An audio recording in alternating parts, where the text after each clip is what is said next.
violence. Quite a few shows seem to be capitalizing on the violence. I mean, I won't get specific with names and titles and things, but it seems like a lot of shows are really going after that kind of market. The entertainment media exists to make money, and if people did not want to consume those things, they wouldn't.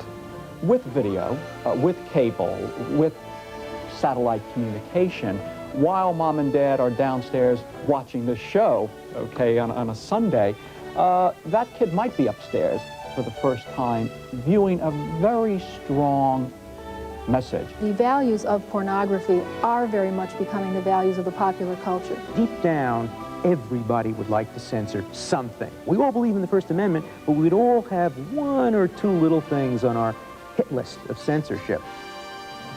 Sex, violence, and values, changing images. Is there a clash between our taste in entertainment and what we say our values are? Do sex and violence reflect our popular culture or offend our social values? X-rated material is now an estimated $10 billion industry. Have we become a more open society or a society cut loose from its moral limits? In the next hour, ABC News correspondent Carole Simpson explores this cultural revolution. Ever since Ronald Reagan was elected president in 1980, social scientists have been telling us how conservative the American people have become, how they yearn for enduring moral values like the family, church, patriotism, and decency. Yet during this same period of time, social scientists have been telling us how popular culture in America has become flashier, trashier, more vulgar, violent, and exploitative. And by popular culture, they mean the movies, commercial and cable TV shows, pop music, video cassettes, books, and magazines.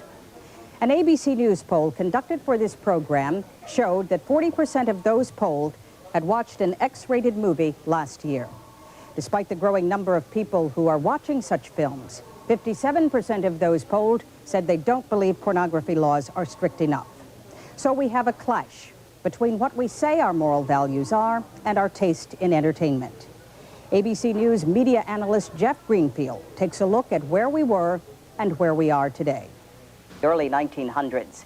And we've come to this place to discuss how far we've come in our popular media.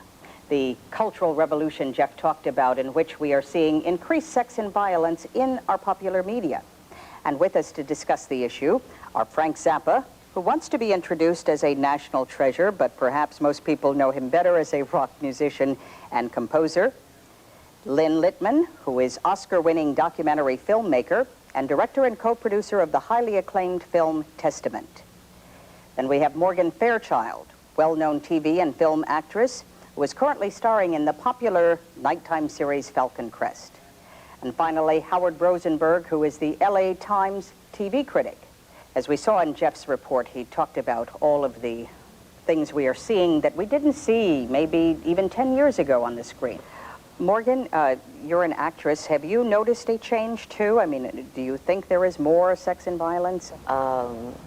Quite a few shows seem to be capitalizing on the violence. Like, a lot of shows are really going after that kind of market and becoming more and more just shows about exploding everything and shooting people, and the dialogue is becoming more and more minimal. But there's a lot of sex in things like Dynasty and Falcon Crest and Yes. Knots Landing, those nighttime soaps. Yes, this is true, but sex rarely kills anyone. Sex in and out of itself really doesn't hurt anyone. I mean, if it's between two consenting adults, really, there's not much you can legislate against that, I don't think, or should be able to. But violence, a lot of the violence, a lot of the aggression seems to desensitize people. And some of the shows have become more and more like Saturday morning cartoons, where people are blown up and then everybody walks away okay. Lynne, would you like to respond to that? Their moral attitudes towards people which produce sort of casual violence or casual, in the course of a program where it's certainly not the subject and it's certainly not commented on, a husband hauls off and slugs his wife and nobody says anything. Or in a movie like Blue Lagoon, which was meant to portray the natural state of human beings, and the young man at some point gets angry at the young woman and just does, you know, Harvey Kowalski, Bronx Tenement, kind of slugging her. And that's supposed to be the natural state of being. Mr. Zappa, let's bring music into it. What is going on with the music industry? There seem to be music videos that depict violence against women, many sexual images. Is society leading, or is the entertainment media leading society? The entertainment media exists to make money. And if people did not want to consume those things, they wouldn't. Somebody wants to see that. Somebody wants to hear it. Somebody wants to buy it. And it exists because there's a market for it. The MTV that I watch far more than I want to watch has an undertone of anger and aggression. Even when they sing a love song, it's done in a very angry way. And I just have to believe that that has some kind of a cumulative impact. You know, the teenagers tend to be very angry years. Rock and roll has always depicted a certain kind of anger or aggression dating back to Elvis Presley. I mean, parents have always objected to rock and roll, and the teenage years tend to be a time when kids are trying their wings and are angry at the world and trying to figure out where they fit in. And I think rock and roll has always reflected that. And we all grew up to be quite civilized, and I think these kids can survive it too. Ms. Littman, some people would say that what we're seeing in the movies, the increased sexual violence and violence toward women, has to do with the feminist movement. Do you agree with that assessment? You do? I think there's real backlash. The people who create programming are not, either consciously or unconsciously, are not divorced from their own personal experiences. I think it's been a hard time for men and women in America, particularly adjusting to a shift in power. When it comes out in terms of slitting women's throats, there's a pain that I feel when I watch that kind of movie that is almost despair, because I think, my God, somebody had to hate me so much in order to put those images in front of the world. I mean, there's no justification of any kind. It's no different from anti-Semitism. It's no different from anti-black. It's no different from any other kind of hatred, of deep hatred, except that it's against 50% of the population. I'd like to ask you whether you agree with Lynne that some of this is reaction to the feminist movement. Sure it is. You said there's like an undertone of anger again, and as a matter of fact, it really also, there's also a strain that also impacts in pornography. Pornography and violence are very similar in that way. If you watch enough of it, it's anger against women. But sexual violence is violence. It's not sex. It's violence. If you can't have normal sex, if you can't have things that are erotic in the movies or on television, what's left? You got an explosion, a car crash, a slasher, or warfare, whatever. You know, there's really very little real sex on television. What it is insulting sophomoric titillation. I think the word we're really searching for is gratuitous. That's the thing. I mean, if there's a reason for sex, if there's a reason for violence, fine, if it plays with the script, if it's valid, but most of it isn't. It's simply an artificial hype. It's put in the script to somehow to hype it up when nothing else is happening. It's an easy out. I think it's from fear. It's from fear that somebody's going to turn a channel. If you don't give them something every 5 minutes. Seconds. Yeah, just about. But I mean, if there's not something disastrous, either someone falling into bed or a car blowing up, every 5 minutes between every commercial break. There was a recent newspaper article which said that the American public is turning away from sex in the movies. They still like violence. I think you can go overboard with sex, and you can create some problems and making it appear too casual and having an impact that way. But sex, you're right, does not kill anybody. But I think there is a danger to violence, and we watch so much of it that it doesn't have any impact on us. It seems to be that there is consensus on this panel that you are abhorrent of the violence and not of the sex. Is that correct? Have I? Certain types of violence. I mean, Certain I think types you of really violence. have to qualify it. I wouldn't say that I hate the violence so much that I would insist on having it removed or have warnings put on the material. But I will say that in hearing you talk about your response to the films of the violence against women, my wife goes through exactly the same thing that you're talking about. She goes to the ceiling over it.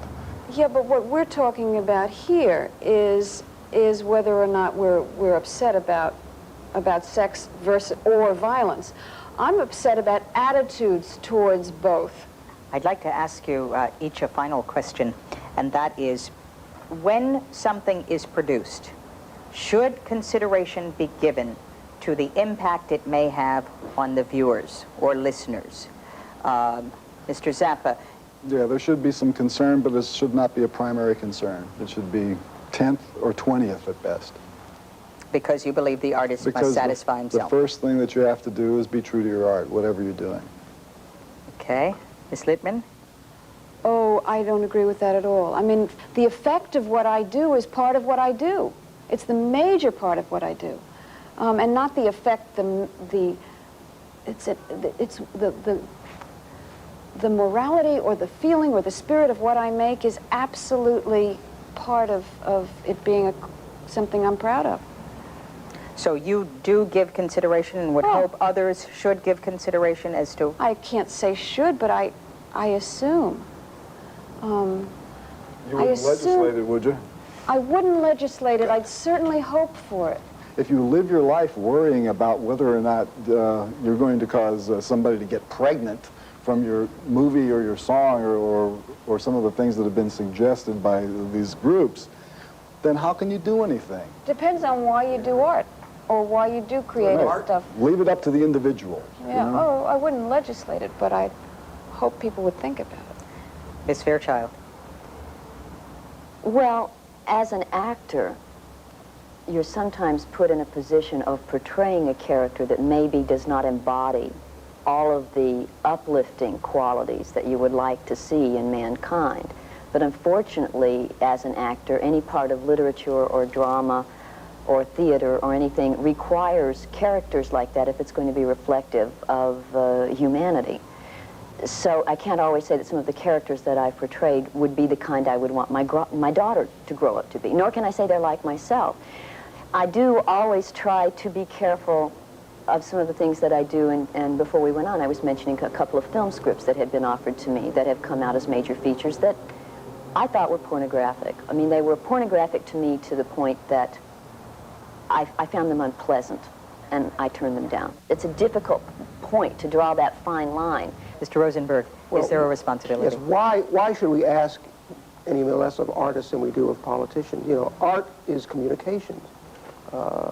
You always have to be concerned with what you're communicating. If it would be wrong for the president of our country, for example, to go on television and tell Americans to go and murder every Arab in the country, why is it less wrong for an artist to give just as dangerous a message? I mean, these are not people in isolation. They're people who are idolized by large groups of people.